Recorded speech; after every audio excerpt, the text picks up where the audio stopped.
Hello and welcome back to WD18, the Watford fan channel. Welcome to a match review from Preston to Watford 2. And it's been a little while since we last did a video. So we'll also be talking a bit about Ed Still, him coming to the football club as well, and what we've seen from him in that first week in terms of interviews, press conferences, and generally what we've heard about the man. But before we get into it, I think the elephant in the room that people will be wanting us to acknowledge at least. Some of you may have seen on socials this morning that our founder, our leader, Jacob Culshaw, he has decided it was the right time for him to leave the channel. A great man who both Charlie and I will forever be grateful to. Charlie, gutting. I feel like I'm going to cry a minute into the video. Yeah, a sad day. We cannot replace him. We cannot replace him. Yeah, no, like for me, being a fan of the channel, like 5-6 years ago, and kind of in awe of Jacob and yourself, especially at your young age, what you guys were doing and how good you were. And then kind of being invited on the channel a couple of times and then kind of asked to come on more regularly. And yeah, I think if anyone's seen on social the response that he's had today, just shows what a top bloke and how good at what he does. And yeah, we're going to miss him. I think for full transparency, me and you have been talking, and as much as me and you love talking about Watford, normally in the rookery end when Sam whispers in my ear, we are so back, followed by we're done. But no, normally like a Sunday evening chatting to you two is just so enjoyable, and it's just such a shame that we're not really going to be able to do that in that capacity. However, Jacob's going to be going to more Watford games than ever, so if you see him, make sure to speak to him. And yeah, I'm looking forward to seeing him again and at Watford game. And obviously, he's going to be at the Mental Health World Cup, so hopefully, we're all in black today as a tribute, as a fitting tribute. And we're going to be advertising some exciting news in just a sec. But yeah, Jacob, if you're watching, go well. Yeah, buy that man a pint. And if you do want to buy him a pint, head down to the Mad Squirrel, which is 7 minutes walk away from Vicarage Road. On a personal note as well, I made my return to Twitter just to little quote tweet on Jacob's message earlier. But on a personal note as well, I did my first video, my first fan channel after we beat Man United 2-0 under Nigel Pearson in the Premier League. Who scored that day? It was Deeney penalty, and Sarr scored one and went through De Gea's hands, I think, something like that. And I was like, I wasn't the most confident, like in terms of in front of camera, but I was thinking, you know what, this might be a route I want to go down. So I was like, all right, I'm going to have a go with the fan cams that Jacob started out doing the channel with. And we got talking that day, and like ever since then, we haven't looked back. And during lockdown, I had the chance to go on the channel more regularly, interview some of the players as well. And yeah, from then, never really looked back, and I've had fantastic opportunities and have made friends for life, as Jacob said on his post in You and Jacob, Charlie. So yeah, forever grateful to the man. I'm going to tear up if we continue, but yeah, thank you for everything, Jacob. And on to some good news, Charlie, though, because you mentioned we're both wearing black, maybe in mourning, but we've spoken about these jumpers before, haven't we? And we can confirm that they are now on sale. They are on sale and we are live. Long awaited. I know we advertised these, I think, around Christmas time when we first got our Orns hoodie. And yeah, they are finally online with some new items, as you can see on screen here. So we've got hoodie, a sweatshirt, t-shirt, beanie, and a cap in loads of different colours. Hopefully they're fair prices. But all the proceeds from all of these items will be going to Hertfordshire Mines. So, hopefully if anyone's interested, we had a really good response when we bought these and we asked if they'd be interested. And finally, we've got these online. So if anyone is interested, get in the description click the link and have a peruse about. Sam, any of those items you like the look of? Yeah, well, I was actually thinking earlier that it seems to be ever so slowly getting darker slightly later. So I am looking at that T-shirt with summer only a couple of months away now. That's come around quickly. So I'll be eyeing up that T-shirt. But I think I'm going to have to go for the full hoodie as well. I've got that sweatshirt there in black, which I'm wearing at the moment, but I'm going to go for the full hoodie, I think, which you are modeling so expertly as well, Charlie. You can get that in a whole range of colors, and I'm sure you can get the link in the description as well, which we'll leave it there. And like we say, all proceeds will be going to Hertfordshire Mind as well. You can support our £1 for every goal that Watford are scoring this season initiative. Another two added to the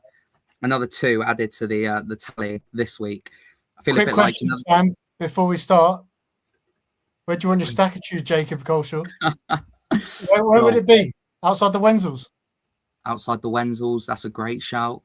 Outside the Mad Squirrel, outside Junction Calf, outside the West. Where did we do the first Mental Health World Cup? Was it West Hearts, wasn't it?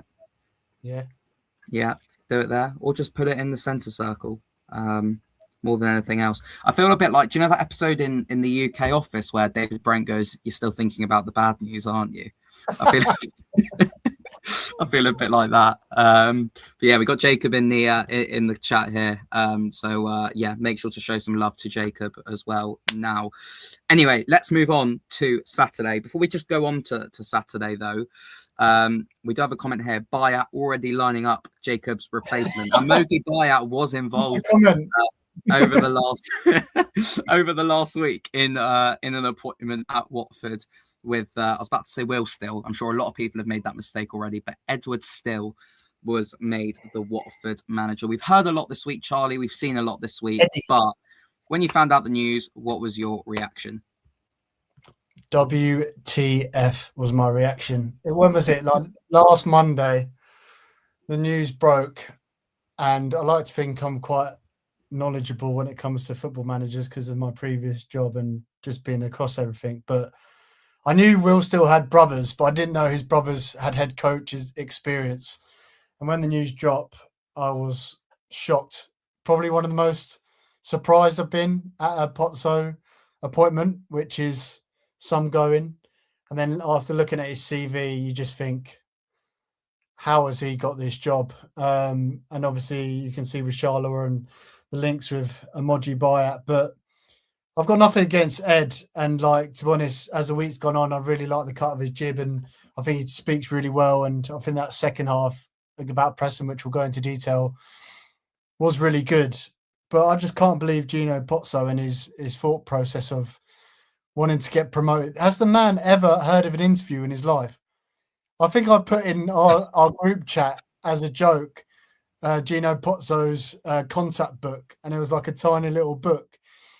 And another thing that annoyed me was like, was he planning on getting Ed in for a while, or did the Southampton result make him pull the trigger? It just feels like really poor planning again from Gino, making it up as he goes, and yet like not doing an interview. No, I'm trying to think of the word beginning with D, but I was just shocked really, and it just felt like it was.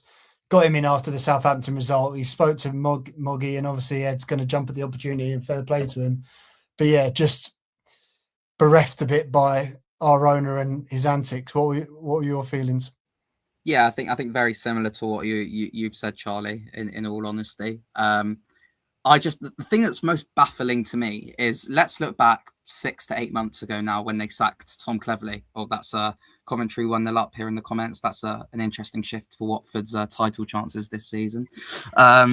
If we look back to 6 to 8 months ago when Watford sacked Tom Cleverley, and we read that club statement, and it said that we really like the job that Tom's done, but we want someone who's more experienced, who's got the know-how of getting out the Championship. It was something along those lines. I'm paraphrasing. Since then, we've appointed Paolo Pezzolano, who has had no experience in the Championship, no experience in English football. Javi Gracia, who I think in hindsight, while there were good moments, I think we're all seeing why this wasn't a good one. And now we've appointed Ed Still, someone not even like Pezzolano with no experience in English football or in the Championship, someone with little experience at all. So the rationale is just baffling, all of it. And like we've said before, nothing is going to change ultimately until this ownership until this ownership leave the club. It's just contradictions everywhere. It's making it up as they go along.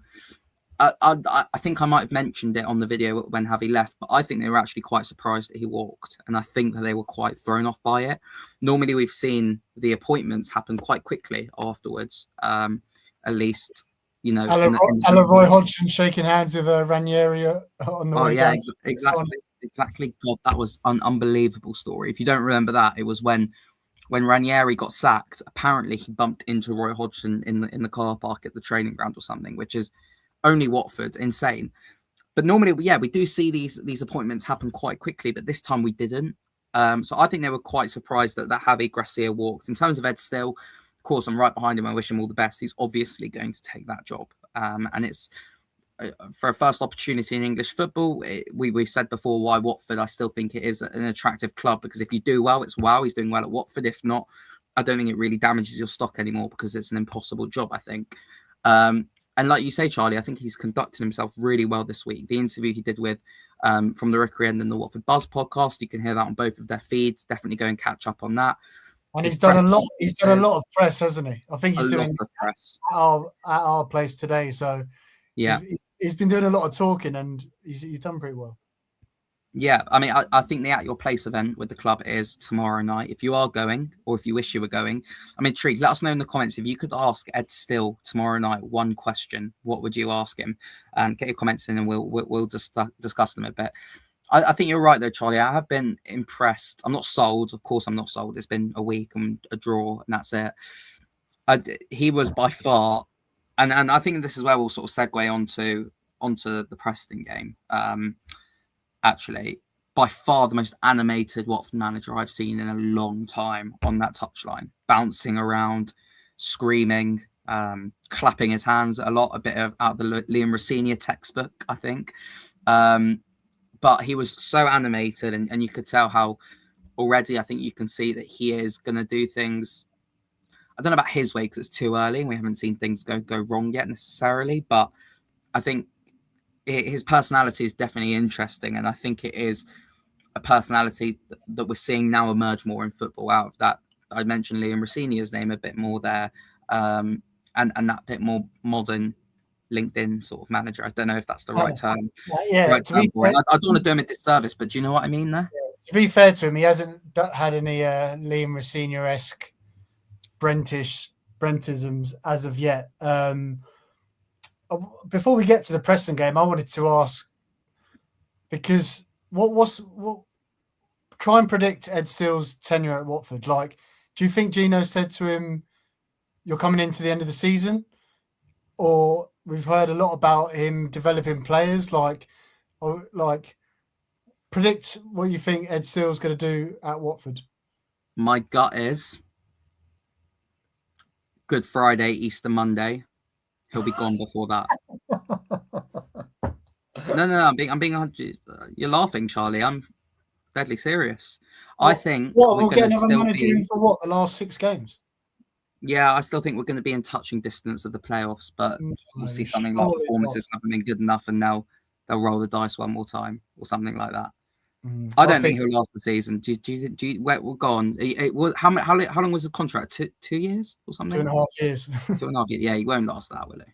No, not that. I think he'll stay until the end of the season. We'll miss the playoffs, and then he'll go, and we'll try and do it all again, which is a shame. And I think we're just Watford fans that we're just tired. Like, are we the most tired fan base in the world? That whole process of hiring another manager was. And just going through it all. But I mean, do you know what? It really hit me this week, actually, when Sean Dyche got sacked by Nottingham Forest, and people are going, "Oh my God, Nottingham Forest are onto their 4th manager this season. That's so ridiculously rare in the Premier League and in football." And I don't think Watford fans are batting an eyelid. We're almost fair enough, you know. I would take Marinakis as our owner over what we've got at the moment, but it's as we go on to Preston, Sam. Yeah. Am I right in saying Ed Still's name was being sung at the away end on Saturday? Yeah, it was. And I think in credit to Watford fans, even under, I mean, maybe a little less so under Paolo Pezzolano, but Watford fans have been warm to every manager, I think, in the last few years, at least since Roy Hodgson. I think everyone's had sort of a warm reception. I can't think of anyone who hasn't. Even at times under Valérien Ismaël, I think people had people had people were supporting him at the time, and people were behind him. Pezzolano, we saw that reception he got when he was clapping the fans before the first game of the season, but maybe less so. But I think everyone was right behind. And Ed made a point before kickoff. He came and he was clapping the fans on the edge of his technical area. He didn't come right to the edge of the away end, as we've seen previous Watford managers do. But at full time as well, you could hear his name was being sung. And yeah, I think that's one good thing about our fan base is we know the uproar, but I think we've always realised that this isn't, when managers are getting the job, it's not always their fault. I mean, it isn't their fault. Obviously, they're going to take the job because it's a win-win for them. They might get a payoff soon. Ed still might get a payoff soon, and he's got his profile right up by managing in arguably the sixth best league in the world. So fair play. We're right behind Ed Still. And in Ed Still's first game, Watford did pick up 1 point away at Preston at Deepdale. It finished 2-2 in what was a really entertaining game of football, actually. Particularly that second half was wide open. Watford were playing some really exciting attacking football. If we go back to an hour before kickoff, an hour and 15, with the way the football is nowadays, and kickoff and the lineup's being released a little bit earlier. The lineup was interesting, Charlie. The lineup was interesting. Ed Still played his hand and went full Mikel Arteta, or even Pep a couple of years back, with the 4 big centre backs. And his reasoning, Preston away. Didn't hate it. I was very worried about, I'm going to butcher his name. I want to call him Sorba. After his horrendous defending against Southampton, that cost us the game. But he was decent, made a couple of really important blocks. I think Abankwah's been great for a while now. Obviously, he's not a flying right back, but I even think he does a job. Fooney, who is next Maldini, unbelievable again. And then, I like the team really. Kurumgor back in. What I didn't like was Edo Kayembe's quite deep role. But Mendy, I think, has been really good recently. And Imran Loser. And there were some changes. I think if you look at the average positions, what I found really interesting with this shape, you can see how deep Saba was playing there, blocking for his life. But when I was looking for our width, where's Georgie on the right wing? Yeah. Georgie was floating everywhere in that first half before Quadro Bar came on, which again gave James Abankwah a really tough job. But what did you make of that first half, Sam? And obviously the poor goal that we conceded. Yeah, I know what you message in the chat at half time. So we'll keep that quiet. We talk about reactionary. What did I put? Did I put on the group chat at half time? I just put sack him now or something like that. The first half. Exactly. I was very calm. I actually found, if we just want to go back to that touch map, if that's all right, Charlie. Yeah. If you're listening on audio, it's a really interesting touch map I find here. In terms of is this average positions in the first half, Charlie, or throughout the game? All game. In the first half, it was interesting because I think you can see firstly how Watford failed to really get anywhere near the Preston box. I can't really think of any clear-cut opportunities that Watford created in that first half. You mentioned now in terms of Abankwah not being a flying forward fullback, and I actually thought he was probably our most aggressive runner on that right-hand side, at least, which I think is being shown there. I mean, he's so narrow there, but he's also the most wide out of on that right-hand side. I just thought that first half it was so poor, and there were so many reasons behind it. I mean, because it's the same for both teams, I'm not going to dwell on this, but Watford just completely failed to get to grips with the pitch, which was. And I'm not going to, I don't want to be disrespectful here but Preston fans were saying the same thing. That was a bad pitch to play on at this level. You could see it during the warm-up as well. It was completely cut up. I'm not making excuses again because it's the same. You were getting your excuses in early, Sam. I remember in the chat. It's the same for both teams. Yeah, I sent a picture on our group chat.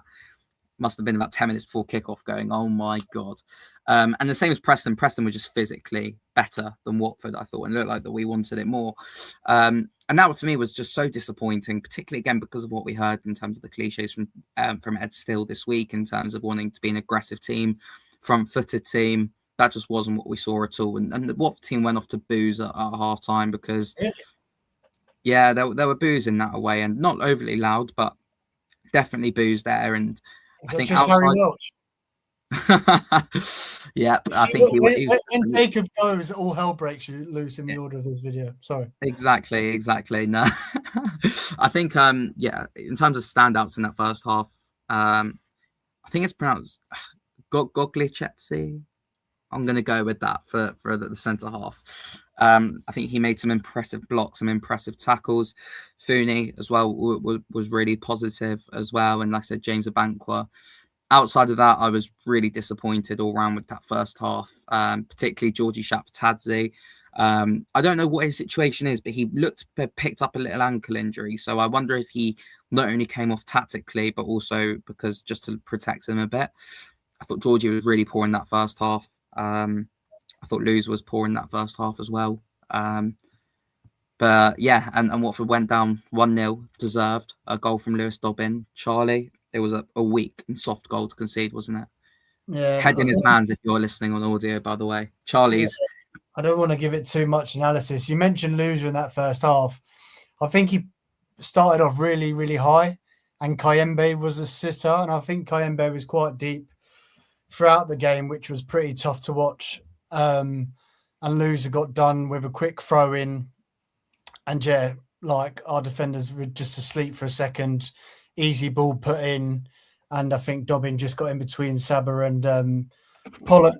And you could see Pollock back, by the way. I thought he did have a good second half, but it was just a soft goal that we've seen so many times. And like you said, the response wasn't that great. For me, that first half, I remember putting in the group just looked like a lot of square pegs in round holes. Even with Mama playing on the left, we've seen him mainly on the right. Is what I know. Obviously got his goal coming in from the left in the second half, but didn't like that. Didn't really know what Georgie's position. James Abankwah playing right back in the Kayembe. It just felt like we'd tried too many changes and it weren't working. It was just like, it's good to freshen things up, but it simply didn't work until the second half when it all changed. By the way, people are asking why I'm eating just some grapes.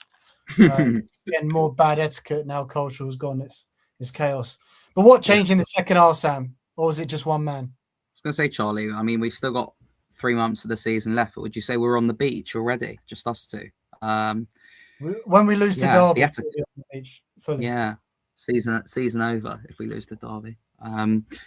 Yeah, no, the second half, I think Quadro Bar immediately, when he came on at half time and immediately was involved, and the way that we were progressing the ball forward with pace, with aggression, what we've heard all week and what we've been crying out for all season was just so much better. And the tone was set in those first few minutes of the second half. And yeah, we equalised through Otmane Mama, his first goal in. Has he scored since Leicester away? I'm not too sure. So it's been a few games for Mama. But yeah, a brilliant, really well worked goal. Yeah, was it Imran Luzer's work for the first goal or the second goal? It was a nice link up between Luzer and Korengard, but what made the goal was Luzer's first time pass with his right foot. He put a really good bit of pace on it. And yeah, like I said, maybe I got it wrong. Mama's been playing on the right a lot. Yeah. But when he cut in on that right, I don't know if it was bad defending, but it looked like he waltzed into that penalty area and just caressed it in like with ease. Do you know what it reminded me of, Charlie? It was a Deulofeu-esque finish. I saw a bit of Deulofeu in that. Yeah, definitely. The way he cut in and passed it. Yeah, I think he was great again, like his work rate, how much he works back. And there's been a few comments about Quadro Bar, which has been interesting in terms of, let's not be around the bush. It sounds like his attitude in training isn't great. For me, I just think he's such a maverick and such a game changer. As a coach, you look at him and you find a way to get him in the team because you know he's the difference between your team winning, even if he is the one player that cheats. We saw it last season when Liverpool had that with Mo Salah, but coaches have kept him on the leash, and he's been even like, I think it was even the Southampton game, he only came on for 5 or 10 minutes, didn't he, under Charlie Daniels? Yeah. But he came on, I thought his attitude was superb. He was positive every single time. He was coming infield, he was coming outfield, he was physical. And yeah, that second goal, that turnaround that quickly was all Quadro Bar. Shades of Wolves away in the Premier League a couple of years ago. Was it Pereira and Decore? Yeah, With straight away, back goals. What were the limbs like, Sam, in the away end? Oh, definitely for the second goal as well. They're pretty solid. Not the best that we've had. The Deepdale away end is so steep. Has it changed? Were you moved in the corner? It's a bit like Blackburn away. They seem to move us every season. So basically, at both Blackburn and Preston, you have the whole stand away behind the goal, and they and they basically, I think they just flip you either to the left side or the right side, depending on how many you take. Because I think if you're sat in the away and the left hand side is slightly bigger, but because we didn't sell out our allocation, they moved us to the right, and vice versa at Blackburn as well. So yeah, interesting to see where they put us next season. One to watch as well if you are interested in that sort of thing. But yeah, no, I think the momentum completely switched there, and Bar as well for that second. I don't know about you, Charlie. I'm still terrified whenever he gets into a sprint that something's just going to go. I'm terrified of that with Bar. But like I say, he was brilliant, and that second goal as well all came from him. His work into the box. Just too powerful, isn't he? Too powerful, too strong. On his day, one of the strongest in the league, I think, as well, and quickest. Unstoppable. Sorry, you mentioned momentum, so I thought it'd be remiss of me not to get the momentum bar up. But Sam, that second half, we were much the better team, and I felt like we were the only team winning. Their goal was so frustrating because it was us attacking. I haven't watched it back, and I'm sorry to feel like if I'm battering Kayembe, but it felt like we missed some challenges in the middle of the field. And then because we were really stretched, none of our defenders were really set to make a challenge. And yeah, thank God it wasn't Jebo, but it was the worst possible alternative to score that. Jebo. I don't know what we can say about the striker who scored, but it was a frustrating one. But a word on Jebo's performance, Sam. Well, he went off injured. So firstly, I do wish him all the best because it's never nice to see players get injured. However, his actual performance on the day was as bad as I saw from anything that we saw at Watford. Really, really poor performance from Daniel Jefferson. I think, Matty Pollock went home, emptied his back pockets and found Jebo in there, as I'm sure he was in a lot of training sessions as well. So, yeah, all the best in your recovery, Jebo, as well. But poor from him again. Sam, I know you said the limbs were okay after the second one. If foremost Mendy's volley goes in, I thought it was in. Oh mate, so did I. I just thought it was going to kiss the other post, and I just thought it was going to in off the bar. But I was thinking Zidane by a Leverkusen Champions League final. Like, what a story that would have been if that hit the back of the net. Yeah, there were a couple of those as well. Not in terms of as close as foremost Mendy, but there was. I think Kayembe had one which dribbled just wide as well. We were working the ball into such nice areas, and even at 2-2. Credit to us, our momentum didn't drop. I didn't feel like, at least in the stadium, until the last 5 minutes, Preston got a corner, and I think everyone in that away and went, here we go again. And they actually nearly scored from it as well, from a free kick, which went close. But yeah, I won't say who was marking that player for that corner. We don't want to make it an agenda, do we, Chol? But saying that, like, how many chances we can make? Let me just get the shot map up to show how dominant we were. Yeah, I'm interested as well in the XG as well, if we have those stats available as well. I mean, look at this shot map from Watford, even from distance here. You can see all the different shots, and I think that is something that Ed Steele definitely it felt very direct, which was different to what we're used to, but it just felt like, let's get our shots off, lads. Let's be positive. I think Quadro Bar had that. I mean, it's quite a tough one on his left foot, but that kind of whistle wide. Edo Kayembe had a shot that was blocked, I think. But yeah, Sam, if you look at the stats, we won the XG battle, 0.85, just about. We had 20 shots to their 8, 5 shots on target. We failed to create any big chances, which is probably an area of improvement.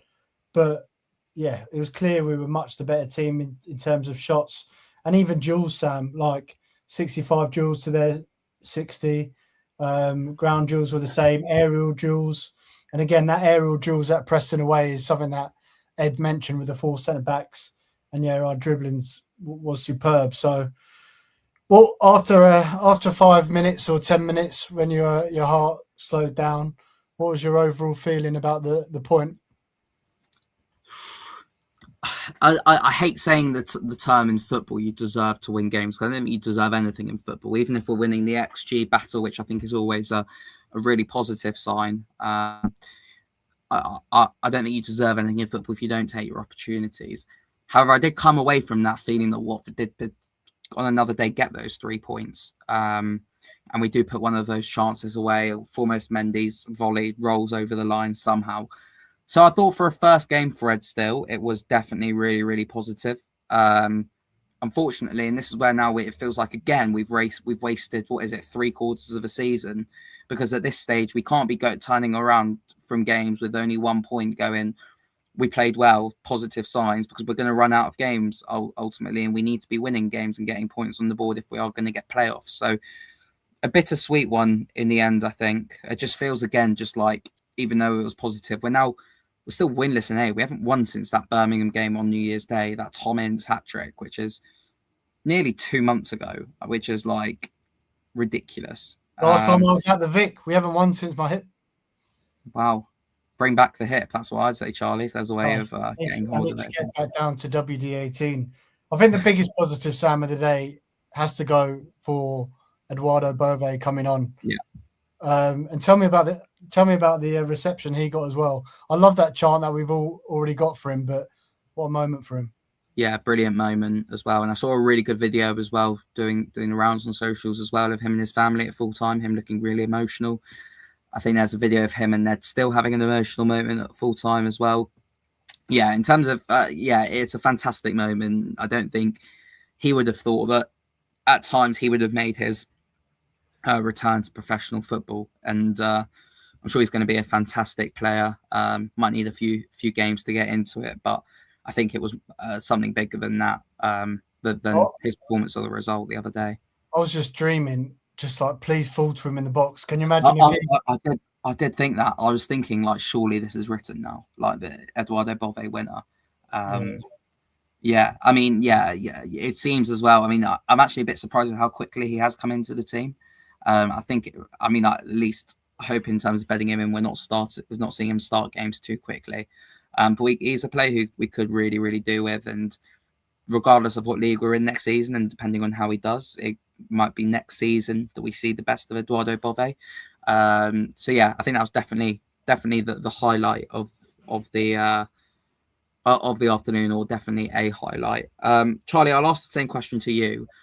Immediately after the game, what were your thoughts? Did you feel it was a point gain, 2 points dropped, a fair one? Do you feel like we've wasted 3/4 of a season and we can't be saying we should have won that game now? We need to actually be winning games.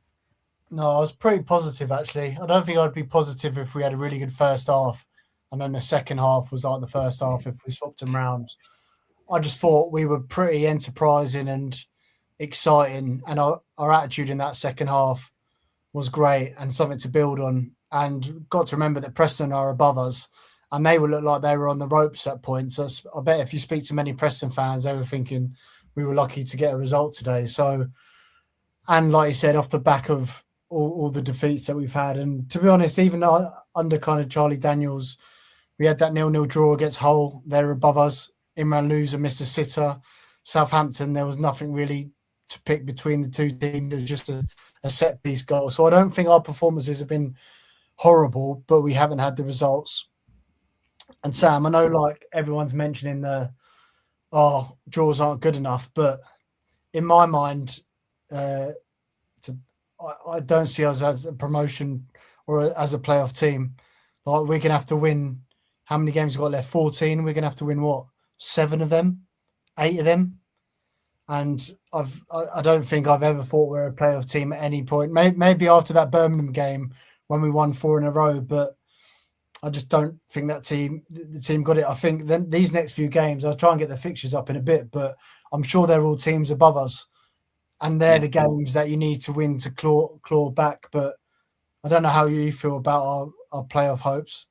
Yeah, they're definitely sort of dwindling, and I think as well at the moment, with everyone sort of playing different levels of games, with the FA Cup on at the moment as well, and players people getting their games in hand done. I think it's about getting those points on the board, and we've had opportunities to do that away at Hull and against Preston this weekend before other teams played their games catch up, and we failed to capitalise.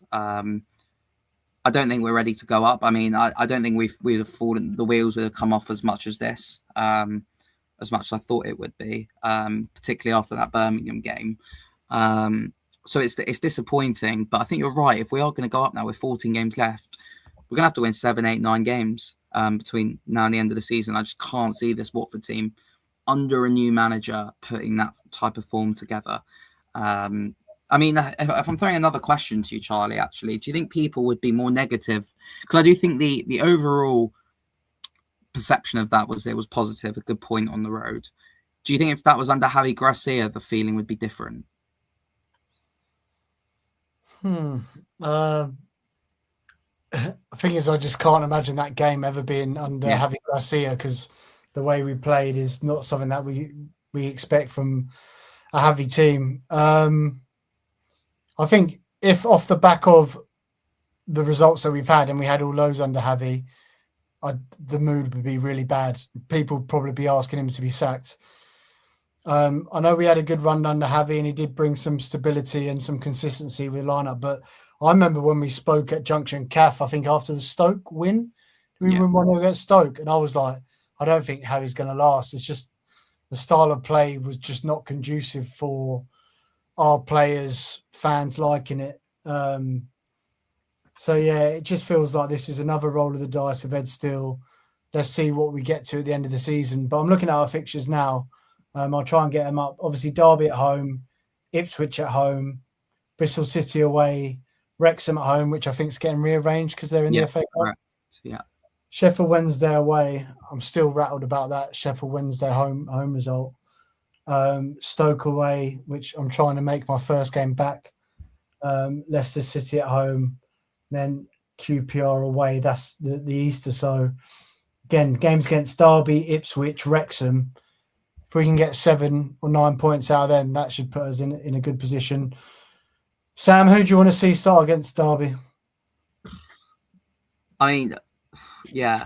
All centre backs again. Mark Bowler getting savagely dropped. I know. I couldn't believe that. I mean, Mark Bowler would be the one that I'd bring in. I mean, he did specify that game was not purely because, but because it was against Preston and going to Deepdale. So I would bring Mark Bowler back in. Iran Kunda's back fit. Yeah, I don't think Iran Kunda will come straight into the team. I'm just wondering who would come in for Bowler, because I don't think it would be. I wouldn't drop Fooney. I worry. I mean, I love him, but I'd worry a little bit for Matty Pollock. I think he might go Goglia, Chadzi, and Fooney. Why'd you worry for Matty? I mean, you're picking between 3 centre-backs who had really good games the other day, so I don't think it's anything against Matty. One of them will have to go if Mark Bowler's coming into the team, unless we go to a back 5, which also wouldn't surprise me. But yeah, it could be any of them. It might not be me. It could be, it's plausible that it could be Goglia, Chadzi as well. We can go with that 4, and then Mendy and Imran Loser, I think it will be. Quadro started. It's so difficult, Quadro starting. I think it's the same conundrum that we were talking about for a lot of last season as well.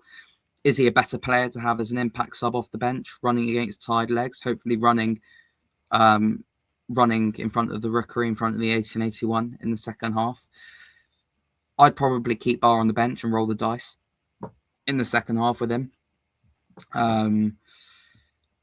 Georgie, I've got a feeling Georgie's actually going to be injured. I don't know if we ever got confirmation that he was injured. But in that respect, I mean, I could see Aaron Kunda coming back in. I think Kayembe will certainly start. Could be Aaron Kunda out wide. It could be Dembia out wide. Yeah, it's difficult. It's difficult to call, isn't it? Incy. Yeah, I mean, what we've heard about Will Still tactically. Ed Still. Sorry, Ed. Big Eddie. Sorry, Edward. Is that he's used so many different formations at his 3 clubs. So it's interesting that he went with those big boys at the back and what his approach is going to be for a home game. I still feel like he needs some kind of consistency, because I don't think this team have the footballing IQ to learn a whole new shape and all new principles. But yeah, it could be something like that. But let us know in the comments how you think we're going to set up. For me, I'd love to see a Pollock and Fooney setting pairing. I think Matty Pollock, whenever he's fit, I think he just has the attributes that you need in a team, really, in terms of that leadership application, even though he's still young. So yeah, let us know. Even Petrie, could we see it? Was Ngakia injured for Jeremy? Preston? I can't remember on Ngakia. I've got a feeling he was injured though. I don't think he was in the squad. But it's been nice to see Petrie and foremost Mendy make their returns in the last couple of weeks. All of a sudden, at centre back, we actually looked pretty stacked again, and that was an area we were worried about. So yeah, I mean, we know what to expect from Derby. I think they've rapidly improved since we beat them 3-2 after coming 2-0 down, our first away win in ages. I think at that point, some of their fans were actually getting a little bit frustrated with John Eustace, and since then, I think their form has completely flipped, and they're now in the playoff places. I want to say they're sixth, and their last away game against Bristol City on Friday night, I watched that, and they were absolutely fantastic. I think they won 4-0, 5-0 away from home against a promotion rival. So it's going to be a really tough game for Ed Still for his first home game. Charlie, predictions for it?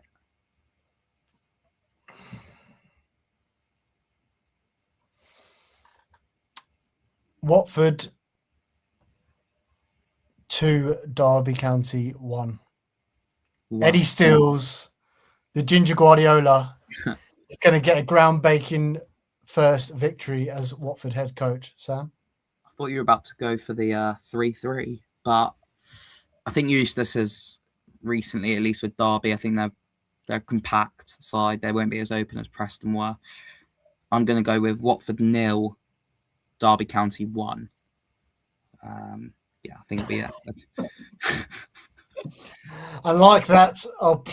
Our season is Romeo done. Romeo done after that. Just play the kids for the rest of the season after that. I was going to give the kids. Nabizada, give him some game time. Don't get me started, Charles. I think it was actually nice. We didn't mention, but Charlie Daniels has made that move over to the first team as well. Correct me if I'm wrong, but I think I saw Dan Gosling as well warming up the players before the game, so he might have made that move. So it's going to be interesting to see where those appointments are made in the academy as well. Lloyd Doyley potentially facing a little promotion as well. That'll be interesting. Charlie, any closing thoughts? We still have the Mental Health World Cup as well coming up in May. I think that date does look to be safe at the moment with our playoff dreams coming to an end. Yeah, I know we've had loads of teams. I think there might be a couple of spaces left, but I'm not too sure. So if you are interested, get involved. We'll put a link in the description. And yeah, don't forget about our new Watford Orns WD18 merch. Can I get it up here? Available to buy now, with all proceeds going to Hertfordshire Mind. Sam, any final words? Yeah, no, thank you everyone for watching. We're still here, me and Charles, continuing to go through the pain of, I'm sure, what is going to be a fantastic end to the season for Watford. And thank you everyone for watching as well. It's been a pleasure as always. Make sure to like and subscribe. Donate to Hertfordshire Mind. Another 2 goals. We're going to do our because January was a bit of a meh month for Watford. I think we're going to do our donations for January and February together as well. We'll do a post in a couple of weeks with how you can get involved as well. Thank you everyone for watching. Drop us a message in the comments letting us know your thoughts on how we did against Preston and your thoughts ahead of Derby. And we'll see you next week. Up the Hornets. You want.